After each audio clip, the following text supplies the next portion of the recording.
টিভিকে হস্তান্তর করবে বাংলাদেশ।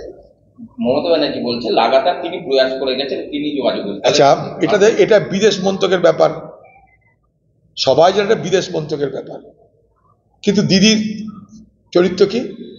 লাফিয়ে পড়ে কৃতিত্ব নেব। দিদি লাফিয়ে পড়েছে কৃতিত্ব নেব।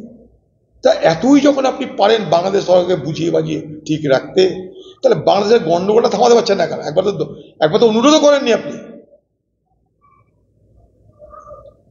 বাংলাদেশের মৎস্যজীবীরা এবং এদেশের মৎস্যজীবীরা এপার ওপার করার যে প্রক্রিয়াটা, সেটা সম্পূর্ণ কেন্দ্রের অধীন একটা বিভাগ। কাকে বুঝাবো বলুন? কৃতিত্ব নিতে সব থেকে আগে যিনি লাফিয়ে পড়েন তাকে আর কি বুঝানোর আছে? তিনি যদি এতই পারেন, তাহলে বাংলাদেশের সমস্যাটা মিটিতে পারছেন না কেন? যাতে বাংলাদেশের সবাই শান্তিতে সম্প্রীতি থাকে, তার জন্য একটা দরবার তো করতে পারেন, একবার তো আবেদন করতে পারেন, তাও আপনার মুখ দিয়ে বার হয়নি। বাংলাদেশের সামরিক বাহিনী, তাদের যারা প্রধান, এর আগেই বলেছি,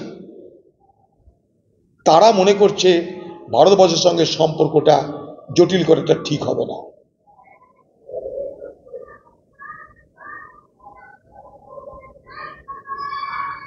এই সমস্ত ছোটখাটো আদান প্রদান মানে এক্সচেঞ্জ যদি হয়, সেটা ভালো হবে।